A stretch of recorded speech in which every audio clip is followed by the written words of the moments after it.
Hi everyone, welcome to our channel AB home kitchen. ఈరోజు నేను మీకు ఒక మంచి హెల్తీ డెజర్ట్ అయితే నేను మీకు ఈ వీడియోలో చూపిస్తున్నానండి. ఒక మంచి స్వీట్ రెసిపీ అన్నమాట. అది కూడా కొంచెం హెల్తీగా ఉంటుంది.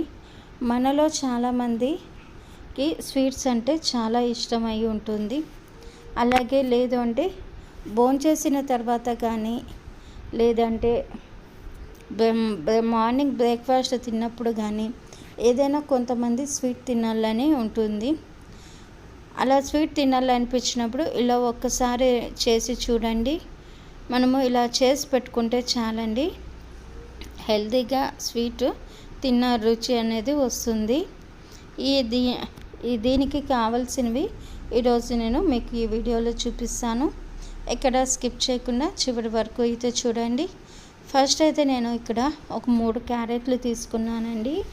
3 క్యారెట్లు తీసుకునేసి పైన ఉన్న పొట్టు అనేది తీసేసుకొని ఇలా చిన్న చిన్న ముక్కలుగా కట్ చేసి పక్కన పెట్టుకున్నాను. ఇలా ముక్కలుగా కట్ చేసిన క్యారెట్ని ఇలా మిక్సీ జార్లో వేసుకొని వాటర్ అనేది లేకుండా మెత్తగా గ్రైండ్ చేసుకోండి. ఇలా మెత్తగా గ్రైండ్ చేసినాక చూడండి, ఇలా మెత్తగా సాఫ్ట్గా ఇలా వస్తుందన్నమాట. ఇప్పుడు ఇక్కడ ఒక స్ట్రైనర్ కానీ లేదంటే ఒక క్లాత్ కానీ తీసుకొనేసి అందులోకి ఇదంతా క్యారెట్ వేసేసుకొని స్పూన్తో కానీ లేదంటే ఏదైనా కొద్దిగా ప్రెస్ చేస్తే ఇందులోకి జ్యూస్ అంతా వచ్చేస్తుంది అన్నమాట. ఈ పల్ప్ అనేది జ్యూస్ అనేది సపరేట్గా ఉండాలి. ఇప్పుడు ఈ జ్యూస్ అంతా కూడా నేను ఒక కప్పులోకి వేసుకుంటున్నానండి. అలాగే ఈ పల్ప్ కూడా పడేయకండి, మనకి హెల్త్కి చాలా మంచిది. ఇప్పుడు అదే కప్పుతో నేను 1/2 కప్పుతో ఒక 2-3 ఇలాచీ కూడా వేసుకొని ఇలా ఫస్ట్ అయితే నేను మెత్తగా పొడి పట్టుకుంటున్నానండి, షుగర్ పొడి. ఇలా మెత్తగా పొడి పట్టుకున్నాక చూడండి, దీని అయితే కొంచెం సేపు పక్కన పెట్టేసుకుంటున్నాను. ఇప్పుడు మనము ముందుగా ఫస్ట్ అయితే ఇక్కడ ప్యాన్ పెట్టుకునేసి ఇందులోకి ఒక 2-3 స్పూన్ల వరకు నెయ్యి వేసుకుంటున్నానండి. ఈ నెయ్యి కొంచెం బాగా వేడెక్కాక నేను ఇక్కడ కిస్మిస్ అలాగే బాదం పప్పులు అలాగే కాజు పలుకులు వేసుకుంటున్నానండి. బాదం పప్పులు సన్నగా కట్ చేసుకోండి వీలైనంత వరకు. ఇప్పుడు ఇవన్నీ కూడా దూరగా బాగా మంచి గోల్డెన్ కలర్ వచ్చేంత వరకు వేపుకొనేసి పక్కకు తీసి పెట్టుకోవాలండి.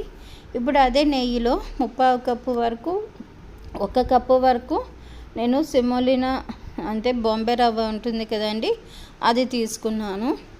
దాన్ని కూడా ఇలా లో ఫ్లేమ్లో పెట్టి మంచి కమ్మటి వాసన వచ్చేంత వరకు బాగా ఫ్రై చేసుకోవాలి. ఇలా ఫ్రై చేసుకున్నాక మనము ముందుగానే క్యారెట్ తీసి పక్కన పెట్టుకున్నాం కదండి, జ్యూస్ పిండేసిన క్యారెట్ ఉంటుంది కదా, దాన్ని పడేయకుండా ఇలా ఇందులోకి వేసుకోండి. ఇందులోకి ఒక 2-3 స్పూన్ల వరకు వేసుకునేసి ఈ రెండింటిని కూడా బాగా ఫ్రై చేసుకోవాలి. హై ఫ్లేమ్లో పెట్టుకొని చేస్తే మాడిపోతుందండి. మనకు బాగా డ్రై కన్సిస్టెన్సీ వచ్చేంత వరకు బాగా ఫ్రై చేసుకోవాలి. ఇలా బాగా ఫ్రై చేసుకున్నాక ఇప్పుడు క్యారెట్ జ్యూస్ ఉంది కదండి, అది కూడా ఇందులోకి వేసుకోవాలి. ఇలా వేసుకోవడం వల్ల మనకు మంచి మాయిశ్చరైజర్ అనేది ఇందులోకి వస్తుందండి. ఈ మాయిశ్చరైజర్ మనకు ఇవన్నీ కూడా బాగా కలిసిపోయేలాగా కలర్ చేంజ్ అయ్యి మొత్తం ఇలా ఆరెంజ్ కలర్ వచ్చే విధంగా బాగా కలుపుకోవాలి. ఇలా వేపుకున్నాక నేను ఇక్కడ ఒక 2 స్పూన్ల నెయ్యి మళ్ళీ కూడా వేసుకునేసి ఇలా ఎక్స్ట్రా నెయ్యి వేయడం వల్ల మంచి నెయ్యి రుచి అయితే వస్తుందండి. ఇప్పుడైతే దాన్ని మంచిగా కలుపుకొనేసి ఇలా ఒక బౌల్లోకి అనేది ట్రాన్స్ఫర్ చేసుకోండి.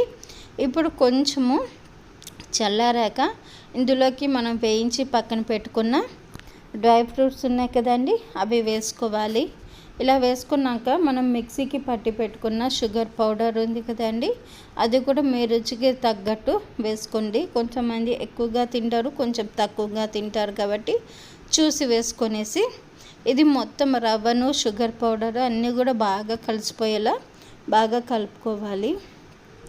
ఇలా స్పూన్తో ఒకసారి కలుపుకున్నాక కొంచెం చల్లారాక చేత్తో బాగా మిక్స్ చేసుకోండి.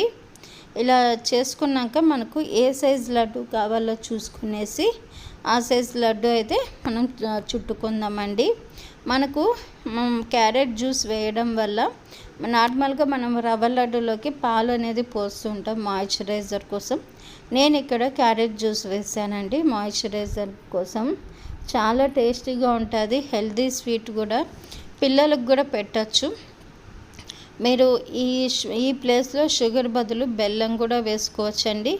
చూసారు కదా ఎంత ఈజీగా ఈ క్యారెట్ లడ్డు ఎలా చేయాలనేది, క్యారెట్ రవ్వ లడ్డు చూపించేశాను.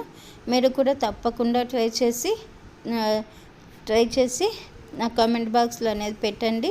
నేను చేసే ప్రతి వీడియో కూడా మీకు నోటిఫికేషన్ రావాలంటే పక్కనే ఉన్న బెల్ బటన్ నొక్కండి. And thanks for watching my channel. Thanks for watching.